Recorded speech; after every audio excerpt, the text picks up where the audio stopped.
Okay, so prepare to play. What are we talking about here? Well, this is the beauty of this conference and why I'm so excited about it and why Simon, I was super enthusiastic and excited when Simon asked me to speak about the value of you as the coach, because that's where it starts. And that tells me that the caring aspect is the most important, and that's what I'm here to talk about today. So the first presentation was obviously about investing in yourself as a coach. And our second area is prepare to play. Now, here's the thing.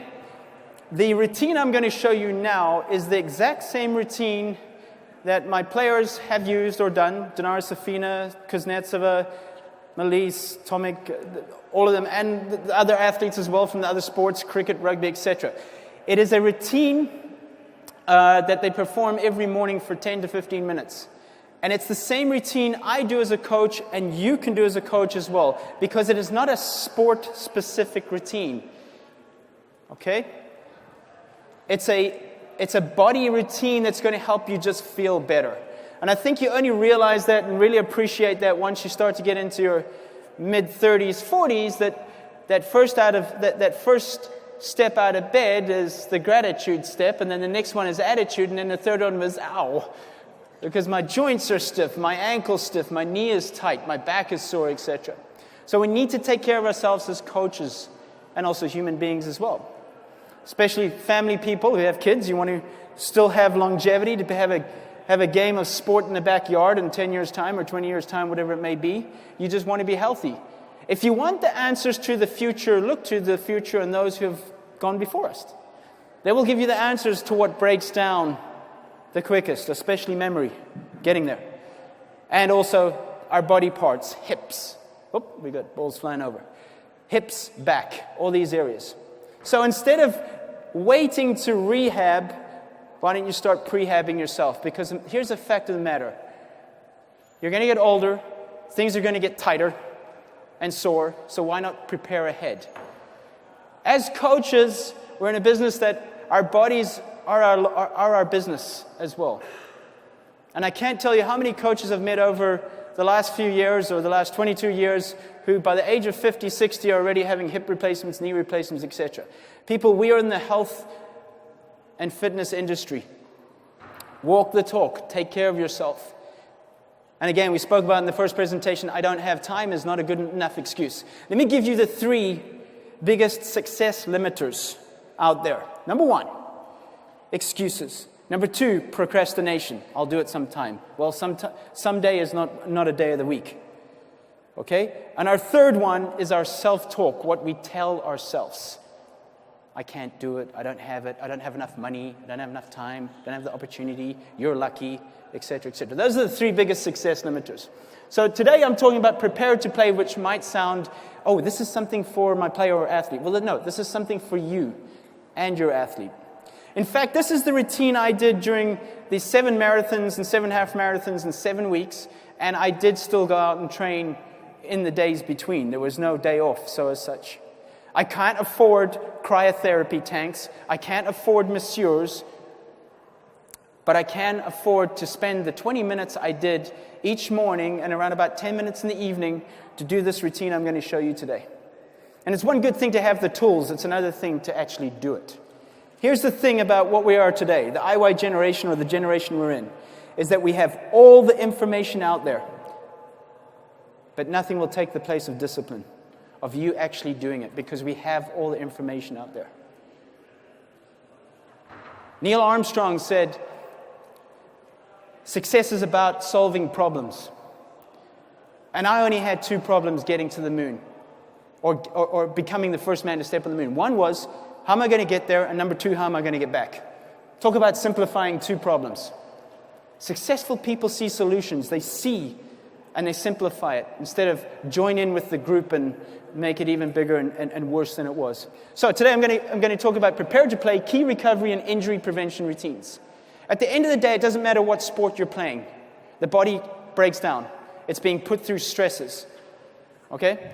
And as coaches as well, we're in a sport where sometimes we have to play with our players or feed balls. We're in a sport that's creating imbalances all the time. And where there's imbalances, there's injury. or soreness, tightness. So this is what we want to concentrate on today. On the agenda today, regeneration techniques and routines. I'm going to take you through that. The warm-up and cool-down routines that I work through with players. We won't have all the time to go through all this. I'd love to, but we'd probably need 2 hours for me to properly take you through step by step. But I'm going to give you the tools and the structure I use when I warm up a player or go through a pre-performance routine. The why, what, how, and whens. And by the way, fantastic talk by David before this. He spoke about the importance of the hows. And also love the fact that he touched on the importance of rituals and routines, those important areas. And of course, we're going to have some time for questions. So even if there's questions from the previous talk, unfortunately there's no book prizes because those are gone, but we'll invite any questions afterwards as well. It just doesn't have to be about this presentation today. So let's move on. Today's performance, okay, is only going to be as good as your preparation and recovery. To me, recovery is one of the most underestimated and undervalued performance enhancers that there is. Because it's not hard for us to get players who are passionate and players who want it to train hard and work hard. When you work with elite athletes, you would like to think that they have a passion what they do, and our challenge is to actually get them to understand the importance of the other 20 hours. This is what I spoke about to elite athletes in Ireland on Tuesday. I was doing a talk with Irish Rugby Performance, head of Irish Rugby Performance, Nick Winkleman, who's a fantastic coach, worked with the NFL Combine in Arizona.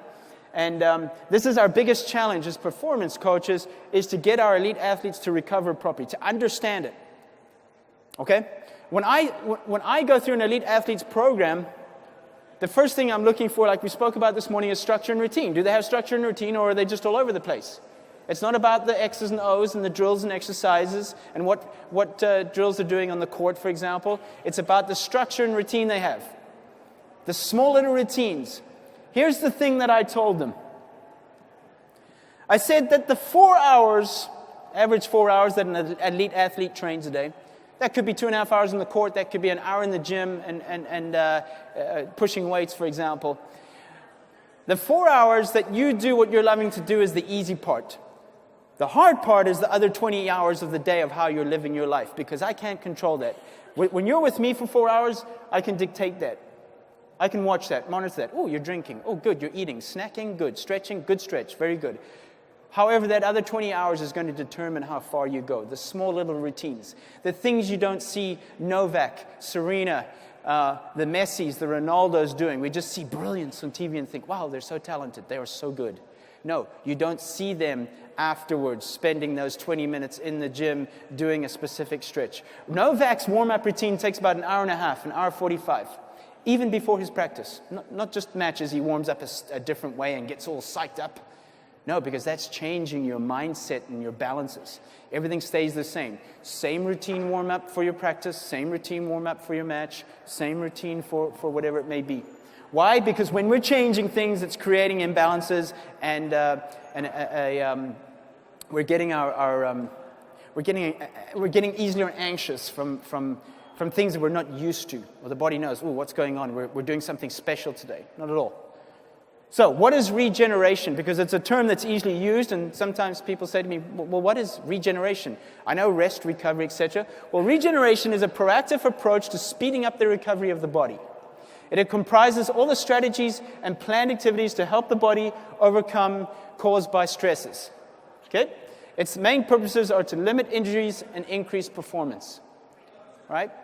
Let me tell you what the biggest confidence killer is. Lack of momentum in getting consistent training, consistent sessions done, for example. Missing sessions, getting injured, kills momentum. And you need momentum to have confidence. Okay? That's a key factor. Ask any athlete that's getting injured all the time, and they're in, they're out, their confidence is all over the place. So momentum is a key factor. Okay? Regeneration facts. Recovery is the limiting factor to performance. Okay? We know that is the antagonist to having a better performance. The breakdown of muscle tissue and the nervous system require a plan and proactive approach. Okay? You can't perform at your optimum if you aren't recovered from previous stretches, physical and mental. Because when I'm sore, tight, whatever, it's in the back of my mind when I'm actually playing that next day or that afternoon, whatever it may be. So there's limitations. Understand, it's a holistic approach and not just a sore leg. That's okay. No, that's in the back of my mind. It's a limitation. A regeneration routine is a proactive approach to preparing the body and the mind, as we just discussed on that previous point. Simple, realistic routines performed by the individual daily. Okay? So what do I believe in? I believe in myofascial release every 12 hours. Okay? Myofascial release, what is that? Foam rolling, stick rolling, for example. Stick roll, which especially gets into the ITB, tibialis anterior, front of the shin here, for example. We're always thinking the calves are the big muscle, but your ability to get speed and dorsiflex and plantar flex comes from your tibialis anterior being tight or not. How often do we see people massaging their tibs? I work that every time before an athlete. I get their foot, and I just work through range of motion before they get on the court. In the ankle, mobilize the ankle, and work on that tibialis anterior. In fact, speaking to Sven Grunefeld, who spoke here last year, who's an amazing coach. I got to work with him for a year with Nathalie Dachy back in 2007, I think it was. And he would say to me that when he worked with Greg Rosetsky would always need about 15, 20 minutes of work to mobilize the ankle and get the tibialis anterior nice and loose, because all force and all power starts from the ground up. Simple strategy. If your ankles are a mess, which that's the first thing I do and check on athletes who start with me, is I just know they're going to have ankle issues and hip issues. Every athlete I work with. Because it's the wear and tear of years. Now, issues doesn't mean that they're broken or they're injured, but I just know there's going to be tightness there. And I just know they probably haven't been through proper mobility routines on a consistent basis. So Rosetsky understood that area of he needed to be super loose in the ankles, tibialis anterior, and Sven would do that for him. So there's small little areas. Okay? So I call it the meat routine. Taking care of the meat. When I ask my athletes when they come to practice in the morning, I said, did you take care of the meat? Okay? Meat stands for mobility. Our routine there is going to be ankles, hips, upper back, and shoulders. Okay? Because these are realistic routines, not an hour of stretching and a no-vac routine, for example. These are doable routines for you and me. Okay? The 20 minutes I spoke about in the morning in the previous talk, this is what I do in these 20 minutes. Okay? I'm doing the need-to-dos, the important to-dos. I want to feel good. I want to walk on the court and not be still sore from yesterday or whatever it may be. The E stands for elasticity, flexibility. So, there I'm going to go through my stretch strap routine. I know, pretty boring. T stands for tissue, muscle tissue. Foam rolling, stick roll, trigger ball, etc. So I'm taking care of the meat. Now, to optimize recovery through a muscle, it's almost as if comparing it to a raw piece of steak. A good, healthy muscle is like a raw piece of steak. Sirloin, nice and juicy. Okay? Where we can pull it. If you can picture me having a steak in my hand right now, I can pull it, there's blood coming in and out of it because it's nice and fresh, it's nice and juicy, it's raw. That is a good conditioned muscle that's able to get power, elasticity, good mobility for the athlete and for the coach to feel good. Most of the time, your pain comes from poor meat, poor muscle tissue. Not strength. Strength is not the big factor or limiting factor. Oh, I need to get stronger in my calves, I need to get stronger in my hamstring squats. No. Okay? Usually that problem of pain or soreness comes from poor meat quality, tissue quality. Okay? And that is the advantage of foam rolling, stick rolling, trigger work, for example. So my players will, and myself, and the coaches, whoever wants to do this, let's call it, does this routine first thing in the morning before they come to practice. So it's their 10-15 minute routine at home. Okay? And then the ones that are really committed do a little bit more at night again. Because like I said, I believe in this every 12 hours. All right? So let's actually go through that routine right now. And I know I've got the our microphone box here on the back, because I'm going to be lying on my back, so I've got to be careful there. All right, so first thing up, mobility. And what I'm going to start with is lying on my back, pulling my knee in, and I'm going to do 8.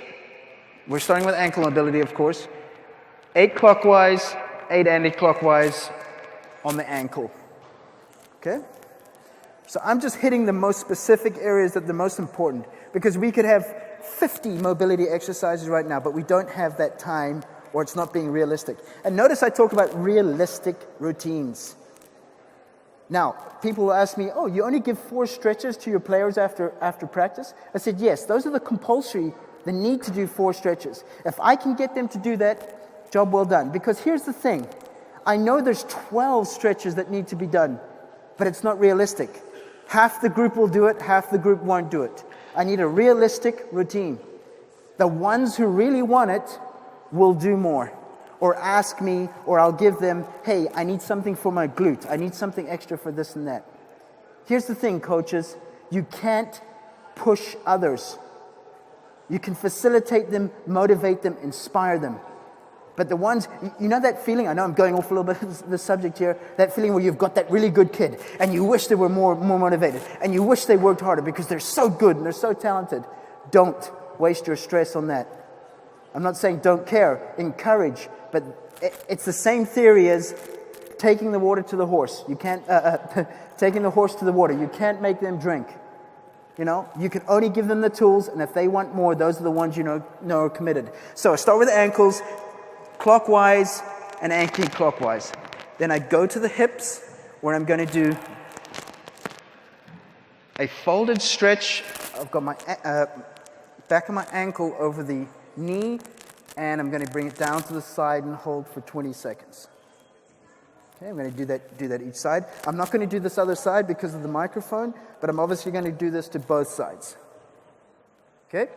Then I'm going to take my legs wide, where I'm going to do some internal rotation of bringing the knee in on each side. 10 reps, so 5 per side, that's all. So I'm doing my mobility routine here. The third most important thing that I'm going to do is the shoulder scapula slide of trying to keep my elbows, which I can't, I'm pretty tight in the shoulders, but keep elbows, shoulders, and knuckles along the ground. So I'm going to be working on my shoulder mobility on the scapula area. Okay? Because that is where tennis players especially get so tight from the excessive work of serving, hitting, and of course we've got a dominant side and non-dominant side. If you do this exercise, you can do it up against a wall, for example, as well, or you can do it lying. You're going to feel one side is a lot more easier than the other. Your body will want to be lifting off. You can already feel the imbalances there already.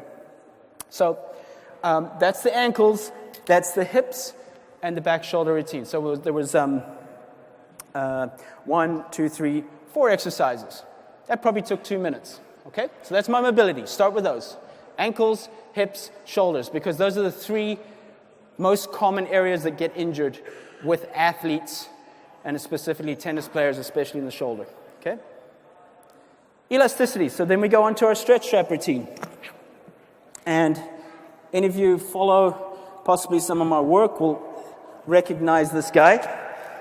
And we go through just 4 basic exercises. We go through hamstring, where we're holding for around about 20 to 30 seconds. Adductor, out to the side. I've got to be careful here because I've got this microphone here. I take my leg over to the side. I'm not going to show you. I take this leg. I'm going to do it on the other side because I'm going to squash this thing. So, adductor. Okay, so abductor B and adductor D. And then the 4th stretch I can do, and this is on YouTube. If you go to McCaw method, you'll find some of these routines here. Let me make sure that, do this.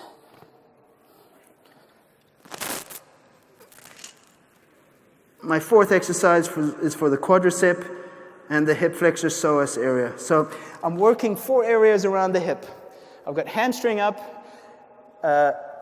hip flexor over, adductor out, and psoas quadricep behind. We'll perform that for 30 seconds, 20 to 30 seconds per stretch, okay? And then we'll go to the other leg. So there's another, let's say 3-4 minutes of the stretch strap routine done. These are the exact 4 exercises that I require the athletes I work with. I hate using that term, my athletes, but the athletes I work with after a session, no matter what it is, movement in the gym, on the court, for example. Okay? So you can see I'm already giving routines to the players I work with, set routines. And this is the challenge that I overcame a few years ago of constantly being restless of, do I have the right program? Do I have the right method? Okay, it's important to have your method. Design your method. If you don't have a method or a philosophy or a system in coaching, I suggest you start with one today. And how do I do that? Simple. Write down what you believe in. I believe in warming up this way. I believe in stretching that way. I believe I should do these 4 exercises after the routine. I believe in developing the serve through these certain chunks or these certain skills. Come up with your method or your system. And as you go along, you're going to develop that personal philosophy and method and system. And the more you learn, so for example, you might have already had a stretch or a pre-routine before today. But you might see something today in my routine that you go, that makes sense. I'm going to start doing that instead of this. Changing little bits here and there. That is developing your method and routine. I speak about it in the book, of that I probably only realizing that I had a method and system probably about 11 years ago. Okay, but subconsciously, we all have a method and a system. Okay, so that was the mobility and the elasticity. Then I move on to the tissue. So I take care of the muscle tissue, and there I'd go through. I always start feet up, because I always believe build the athlete from the ground up. So I want to create that psychology and that mindset. So I'm going to work with a half foam roller, and I angle the leg as I go around. Again, 30 seconds or so. I move up to hamstring, and I might feel a little area that's a little tight, so I'm going to spend just a little bit more time on that angle, for example. I move up to the glute. And same thing, I'm rolling around for 30 seconds, for example. Now, the advantage of working with a roller stick, and these are tools, if you were to, for example, purchase all these tools right here, it would probably be $60, let's call it. But it's probably going to be the most important $60 that's in your athlete's bag or in your coach's bag. Because number one on investing in yourself was your health and wellness. And how much time are we putting into that health and wellness? That's the question. Little routines. It's not just going to happen that you're just going to feel better tomorrow. It has to be proactive. So with the roller, what I like about the roller is that I am able to get a direct control and pressure on the meat. Okay, so I'm flushing out all that lactic acid. I'm getting good blood circulating through that muscle. Just the same principle as that raw piece of steak. Sore and tired muscles are pretty much like a well-done cooked piece of steak. It's hard to stretch. It's hard to move. There's no fresh blood flowing through there. If you pour water on a well-cooked piece of steak, it's just going to go around, right? It's not getting through. It's not flushing out all that lactic. And that's where soreness comes from. And that's where poor quality tissue happens. Healthy tissue looks like this. Healthy fibers in your tissue. You start to break it down, it starts to become like that. That's where the pain comes in, that feeling. And then over that process of 24 hours, 48 hours, delayed onset muscle soreness, heard the term DOMS before, delayed onset muscle soreness. That process is that those muscle fibers are joining again, getting nice and strong. A good, healthy piece of steak where the blood is able to flow through, for example. I try and keep it as simply explained as possible without going into all these terms. If there's physiotherapists out there or way smarter people than me, they've got fancier terms to explain it. But I think that's the simplest way I can explain to you how important it is muscle tissue and the quality there, first of all. That's where it starts. Okay, so simple daily routines. So using that stick, and I'd work tibialis anterior, I'd work ITB, maybe on the inside, for example. So the advantage of your meat stick, your roller, like doing the pastry, for example. Also use a half foam roller as well, just to stretch Achilles. All right, so basic stretch, 30 seconds. I'd always get tightness in my Achilles and my ankles, always. Obviously from all the running and so on and so forth. So the thing is that I'd forget to do it. I knew I had to do it, but I'd just forget to do it. So if you were to come to my house, I have one of these in my downstairs bathroom and one upstairs in my bedroom bathroom where it's just in front of the sink. So I brush my teeth in the morning and I'm remembering to actually stretch my Achilles. I know it sounds funny, but I'm getting it done because I know I have to brush my teeth in the morning and I know I have to shower or whatever in the evening or brush my teeth again, and I'm standing doing it. And I can tell you it's taken away the issue of tight Achilles, tight ankles, just by little things every single day. So trigger ball, last one. Trigger ball, especially good for getting into those tight little areas, maybe in the calf, for example. And of course, key, I don't have a wall here, but I'm going to put that up against the wall, and I'm going to work into that infraspinatus and supraspinatus area that gets so tight. Now, I'm not encouraging you to do this, to go back to your players and push your thumb into their infraspinatus or supraspinatus, because they'll go, ugh, because that's where tennis players are so tight. In here, you just put your thumb in there, and they're just going to jump right up. This little ball helps with that, just works into that area. Lean up against the wall, and you're just working around there, working into that area there. So, self-help strategies, because we don't have full-time masseurs, it's all possible. Post-practice strategies, cold hot tub, these are things that are going to help with the recovery. Massage or self-massage, again, your myofascial release routine that we just did just now. Recovery shake is important. So I'm just giving you some of the tools that are important to recover your athlete or even yourself more. I take 2 protein shakes a day, one at 10 and one at about 3. Yes, I have one there right now. I'm probably going to have after this. Okay, so just habits I've created. Nap in the afternoon, just like an athlete. I want to maximize their second part of the day. Me as a coach, I want to maximize my second part of the day. So yes, I have a nap. Okay, I make that 20 minutes. Is it a deep sleep? No.